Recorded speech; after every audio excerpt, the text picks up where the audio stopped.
and happy to answer, help.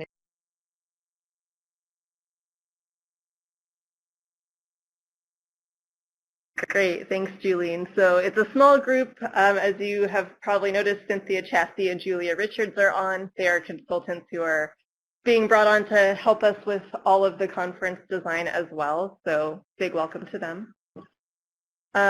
Conference details, as you know, April 6th and 7th is when you will be working on your FailFest, presenting those to a large crowd at the Washington Hilton Hotel in DC.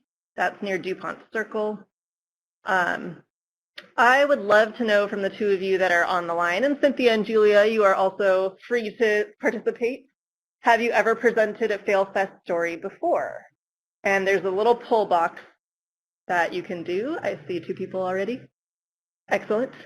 Give you about 5 more seconds if anyone else wants to jump in. Welcome to Leslie. Leslie, if catch you up here, we are answering a question of whether you have presented a FailFest story before.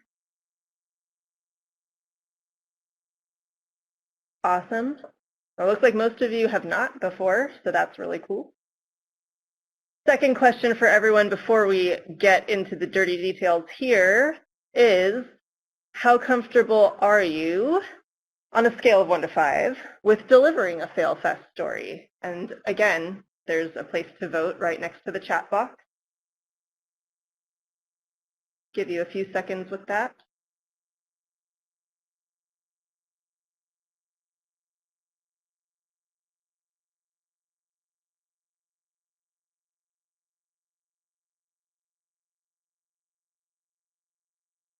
It looks like we have quite a range, which I like. Wonderful.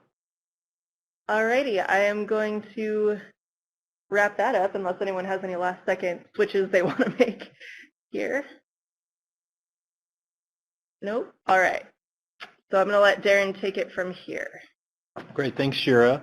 Just want to say the goal of this webinar is to set all of you up to give an awesome, informative, engaging FailFest story during the Global Education Conference. So we're going to offer some tips and some guidance and then take your questions at the end to really set you all up for success.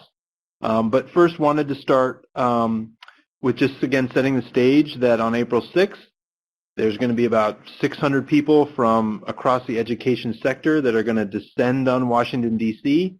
to explore a variety of technical areas in our education sector, and they're going to explore those through the lenses of 4 overarching themes. And those are supporting a country's journey to self-reliance, coordination and collaboration, evidence-based decision-making, and systems strengthening. So as an education sector, there's no doubt that we all are going to show up with really important content, information, and stories that are going to address these themes and these tracks. But we also need people to show up with the pedagogy that the research on education and adult learning tells us actually generates learning results. So that's in part why we're hosting these webinars, is to provide that kind of pedagogical support, ideas, guidance, etc.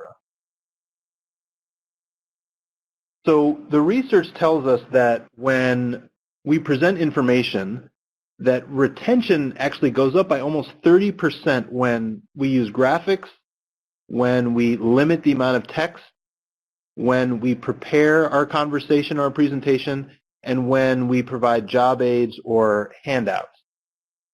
Yet, despite the research, we're still subject to long, drawn-out presentations that put people to sleep, or when we're faced with time limitations, presenters can speak extra fast in an attempt to cram in as much information as possible. And then we realize that as a result of this, learning really suffers. So we know how to do better, and that's where the FailFest story in this format comes into play. So FailFests, for those of you who are new to the format, are a series of thematically related short stories that are well-structured and concrete.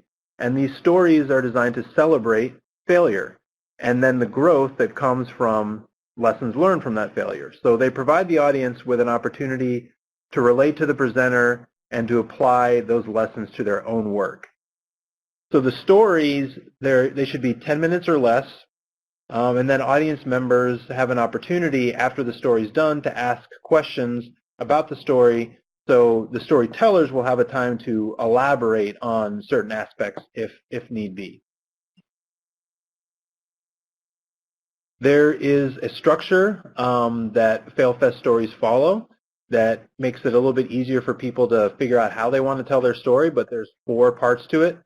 So the first part of the story is talking about here's what we tried.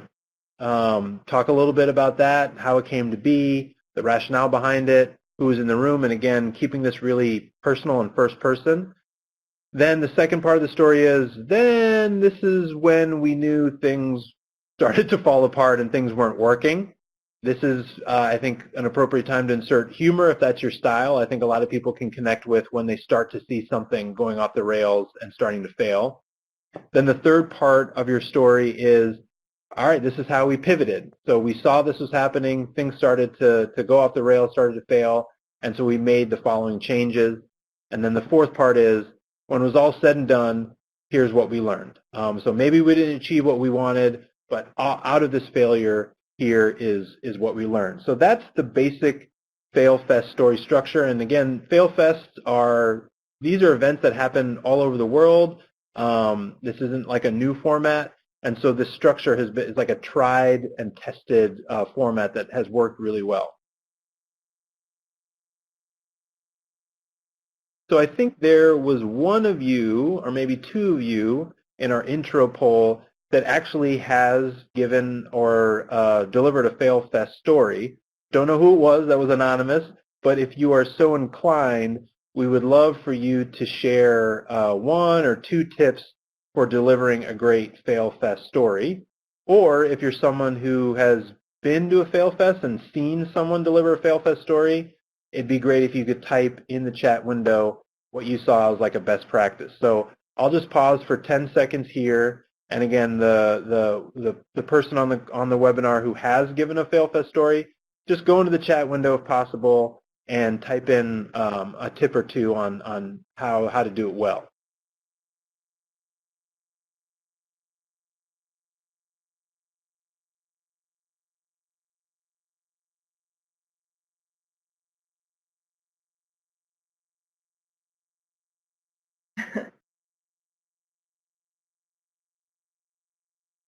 Okay, great.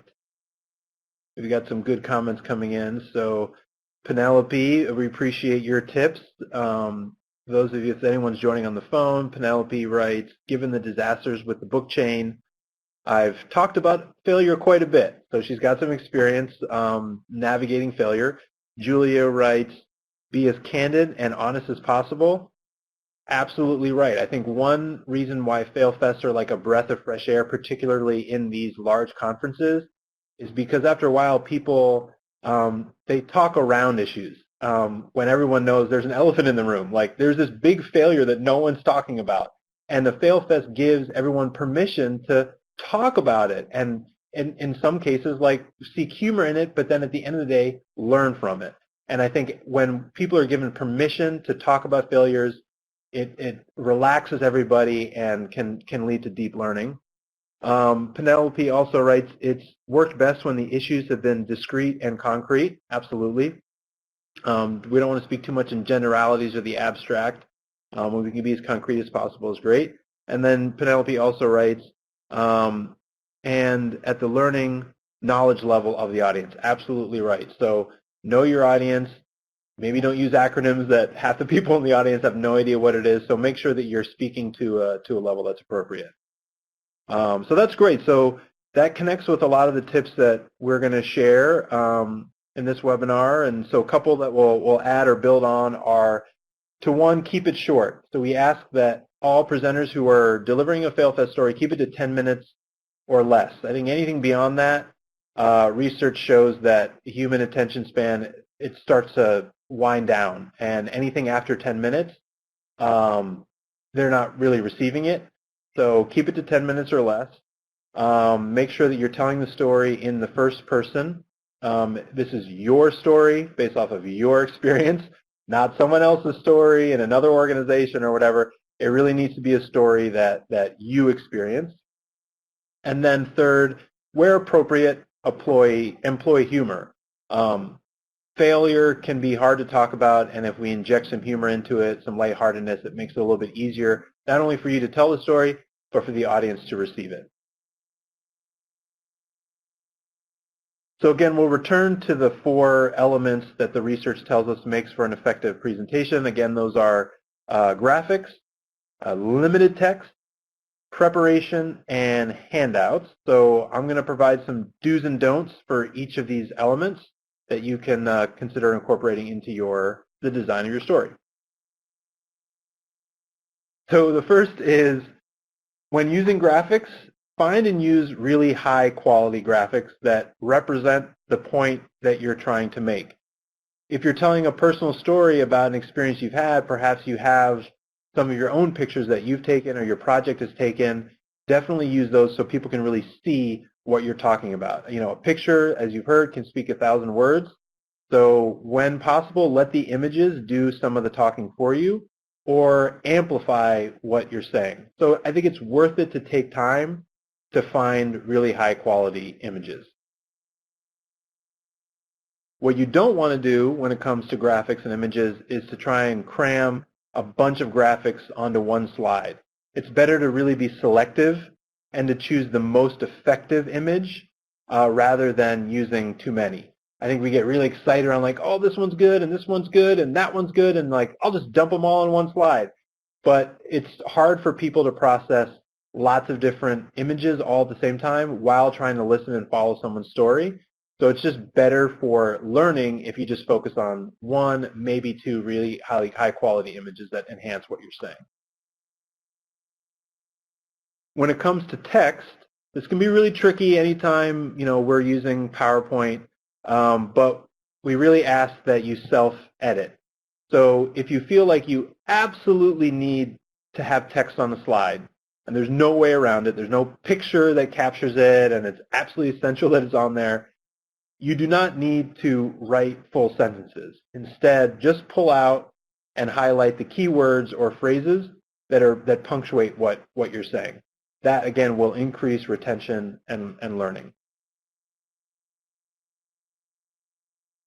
And then also when it comes to limiting text, a general kind of guideline is to not rely on the screen to do what your voice should be doing.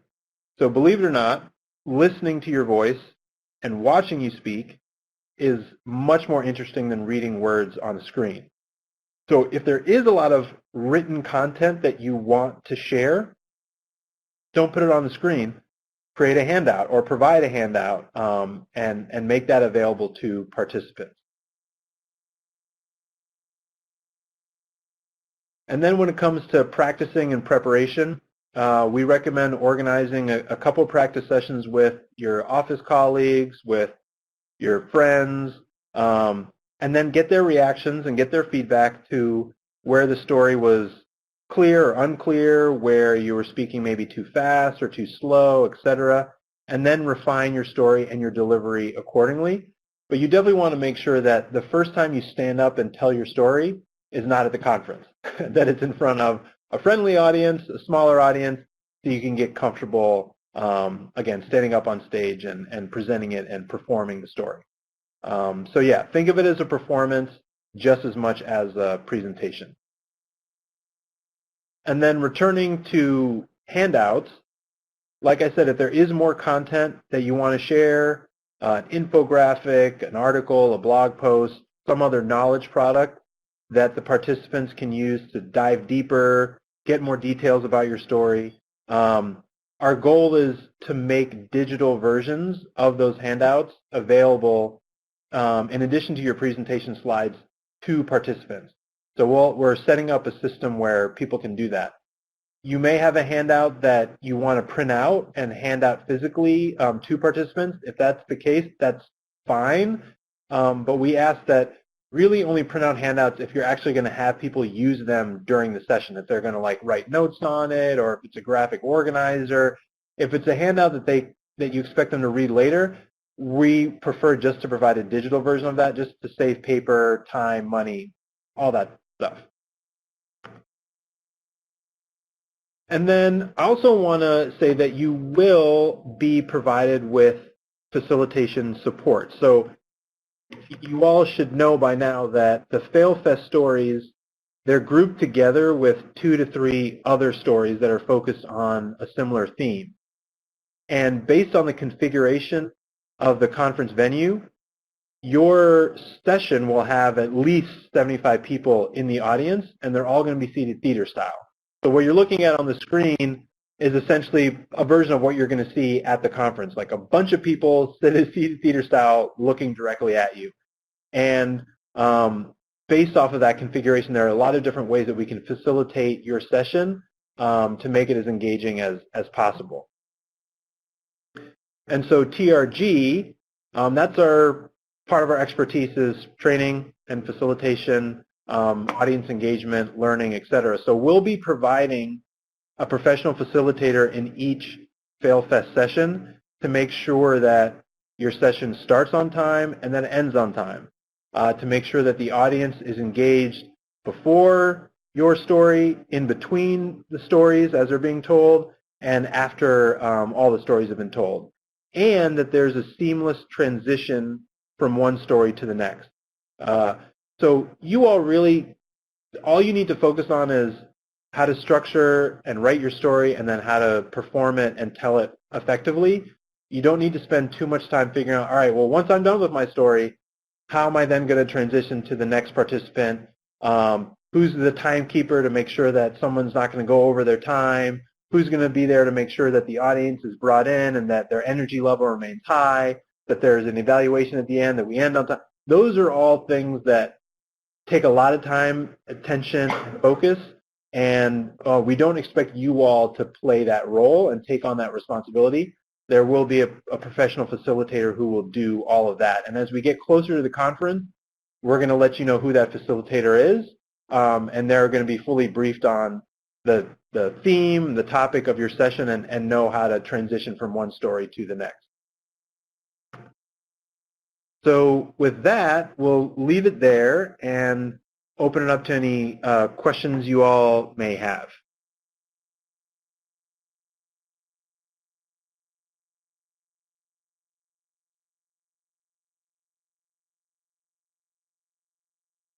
Okay, so Penelope's typing here saying she's running an entire session. How will that work with the facilitator? Okay. So I have a follow-up actually to that. Penelope, if you could just type out, did you submit the proposal that has, it had in the proposal itself, it said 4 FailFest stories, and you're going to supply those? Yes. Okay. Yeah, so that's, I'll amend what I said earlier, that there were some sessions, yours being one of them, where you provided the full package, which is great. Like, you're going to facilitate it, you've got the story set up, you know how they're going to be connected, and so we're not going to touch that. You've got a plan for that, and that's great. I mentioned what I mentioned earlier, I brought up because there are some FailFest stories that were submitted separately from one another, and they were grouped together, and so those storytellers don't necessarily know each other, and they don't have like a lead who's been crafting all those connections. But your session does, so you don't have to worry about having some external facilitator if you've got that under control. I would also add, though, Penelope, if you would like someone to be there to keep time and to make sure that the session starts and ends on time and to help you with audience engagement pieces, that we can absolutely provide that. Just let us know. I know that you've been in touch with Julene back and forth a bit. Yeah, so through your channels, you'll also, I believe, be able to put that in the notes on your form, your online form where you're putting your session title, description, presenters, etc. So definitely note that in there as well.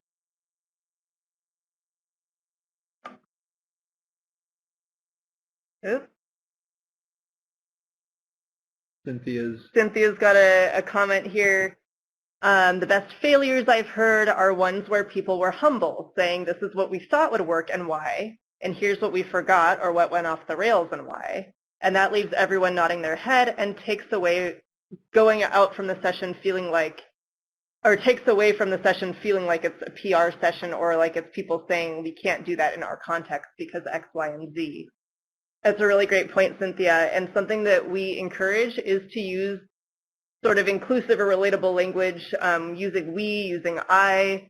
I really like this format because it celebrates the learning part that we sometimes couch as something else, but really is failure, and failure is a stepping stone to success and to CLA. You can tie that all together, right? Learning and adapting from it. So I agree with you there. I see another question from Penelope. Is there another form that we're supposed to send in? No, there is not necessarily. You were sent an email last week or potentially January 15th, and Julene, correct me on the date if I'm wrong, that had a link to a form where you are meant to put in your updated session title and description, because we are leaving that up to your discretion. Your PowerPoint that you will be submitting as well, and you will be able to make changes to that to feed directly into our tracking system. And Julene, if you want to add anything to what I just said, go for it. I do. I just want to make a correction on the date. The session details upload form or update form was sent in the follow-up email after your announcements that you received on the 15th. So if for some reason you don't have that email, it was in your spam, something like that, feel free to send me an email, and I will send you that link again and forward that email to you.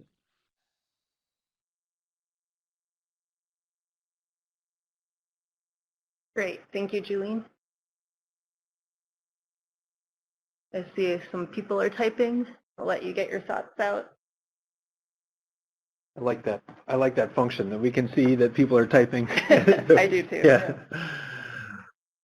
Yeah. Mark has a question for Julene. What was the subject line on that email?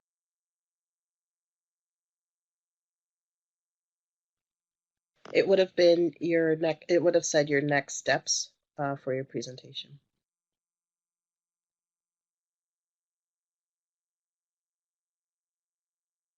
Great, thank you.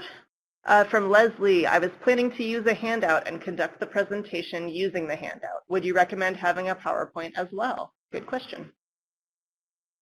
I think that's really up to you. I've definitely seen people tell stories where it's literally just them on stage and a microphone, or there's no visual aids at all. And if they're a compelling storyteller, I actually think that's like the best way to do it. If you do have images that really illustrate what you're saying and they're a powerful image and they'll just punctuate what you're saying in your story, then by all means you can include some slides. I would just think of those slides more as just visuals in the background to support what you're saying, but not like listing any points like your quote-unquote traditional PowerPoint. But I think if your original idea is to use a handout to conduct a presentation, I kind of think stick with that because people will be getting a lot of PowerPoint slides at this conference. To be totally honest, like at a certain point, people I think are going to appreciate experiencing a presentation that does not involve screen. And if you have something tactile in a handout and then that's paired up with your story and your presence on the stage, I think people will respect that, and I think that would work really well. So I think I would just recommend sticking with what you had planned. Building on that a little, I do have a question for Darren. Is there any advice you can give our FailFest storytellers about audience participation and engagement during their stories? Yeah, so there are a lot of different techniques to use to engage the audience before you start telling your story to get them like hooked and eager to be like, all right, I'm excited to hear Shira's story. So because the folks are seated theater style, that impacts like what you can actually do with an audience, because you can't get them up and moving around. There's, again, at least 75 people there. You can't really do like small group discussions. There's only 60 minutes. And we're kind of sharing the time with other storytellers. So, I mean, a couple techniques that I can recommend are just asking people for a show of hands who've had an experience that's related to what you're about to share. And then asking one or two people from the audience who have their hands raised to briefly share what that example is. Another example of how to engage the audience would be, at the end of your story, giving folks just 2 minutes to turn to the person next to them and talk about what are some takeaways from the story that they just heard from you. And then again, inviting one or two people to share that with a larger group. And then also when you're doing that, being attentive to where in the room you're calling on people. So maybe calling one person in the front of the room and one person in the back of the room, or one person on the left side of the room and one person on the right side of the room, so that people know that everyone is kind of being paid attention to and not just those in the front.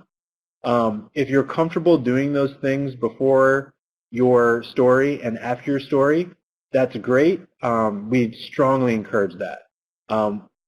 We also, as I said earlier, we have facilitator support. If you don't want to take that on, we can have someone that can engage the audience in that way and then turn it over to you. You do your story, goes back to the facilitator, and they'll elicit reactions from the audience. What we want to avoid is we don't want each story being told one after the other, so that it ends up being 40 straight minutes of people being talked at and only having like a passive learning experience. What we envision is one story followed by an engagement with the audience that then leads into the next story, then engagement with the audience leads into the third story, so on and so forth, so that audience engagement is integrated throughout and not left all the way to the end. Awesome. Thank you for elaborating on that. Are there any last lingering questions? You're free to keep typing those away, but I do want to reserve a space to answer any remaining questions. I see someone typing.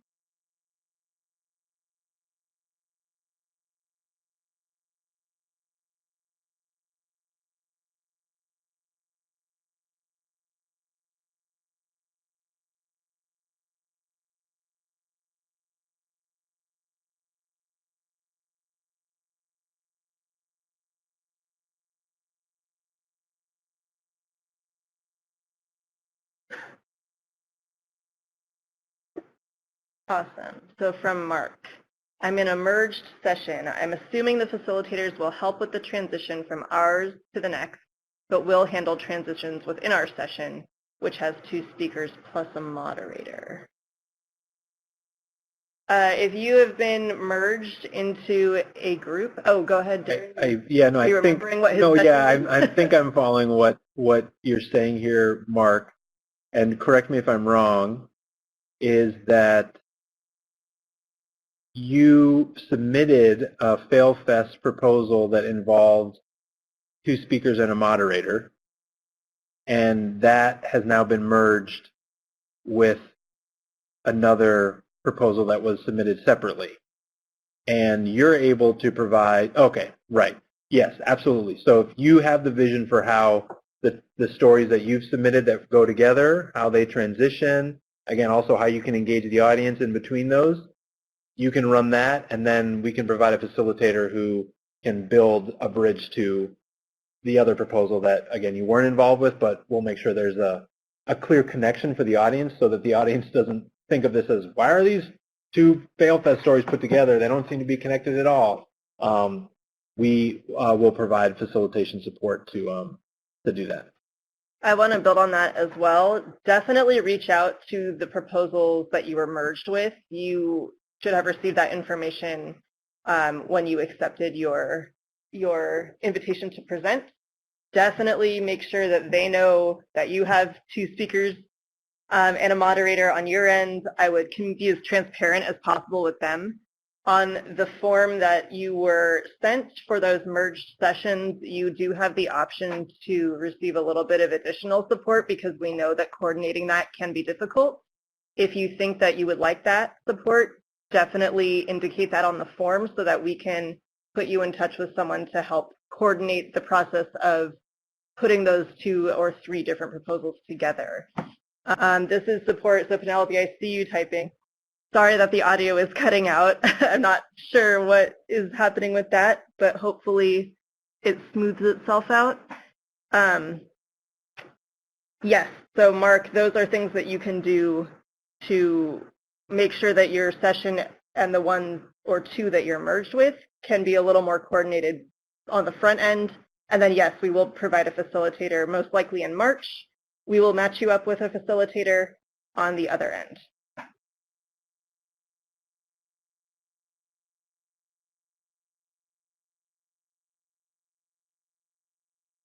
Awesome.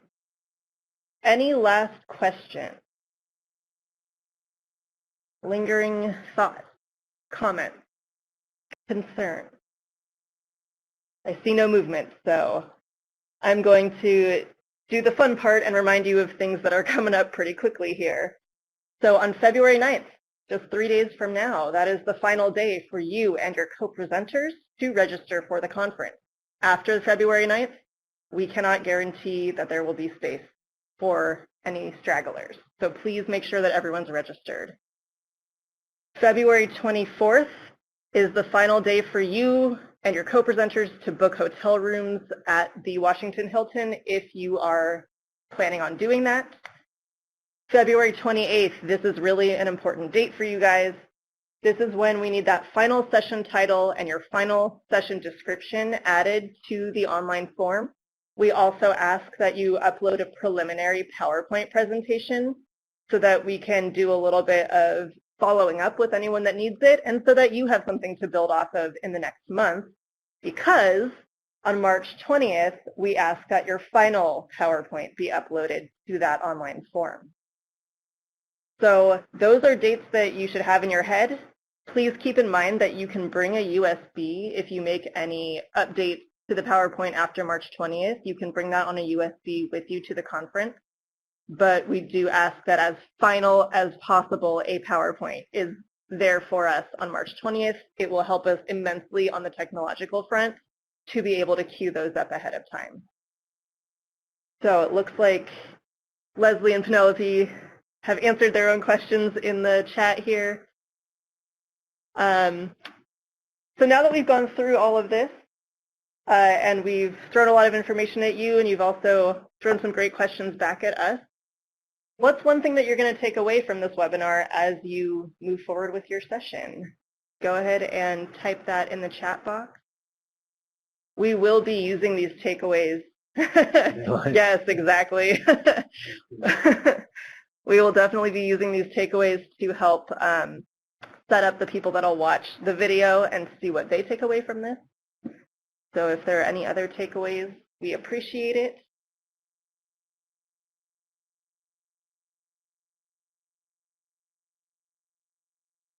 And while people are typing, want to also, again, just direct your attention to the online resources and downloadable resources that are on the bottom of your screen.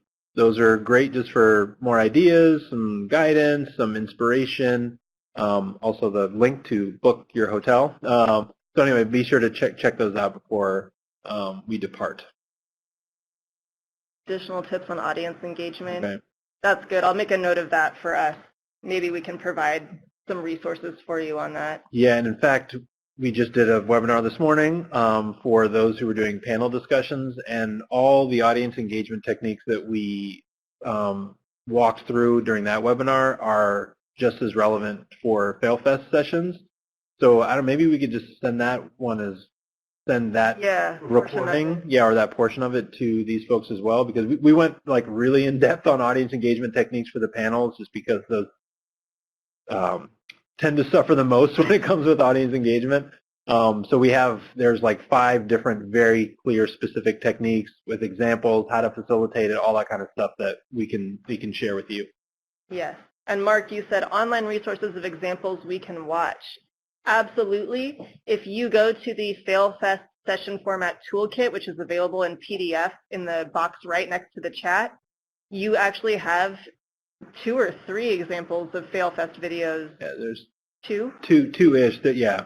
There's 2 in there, but one is actually from FHI 360, and it's development focused, and that one is a really good one to watch. There's also a link to the website that video is on, which is like FailFest FAQs or something like this. That actually is in the online resources box to the left. There's a wealth of information on there and several videos. So highly recommend that you check those out as well. You know, be over prepared and then, you know, exceed expectations. I love that. Yeah. So finally, we want to see after this journey here, on a scale of 1 to 5, we will leave you with this. How comfortable are you with delivering your FailFest story now? So I will let you think about it and put your thoughts into the final participant poll box to the left. I'll give you, I don't know, 10, 15 seconds to think about it.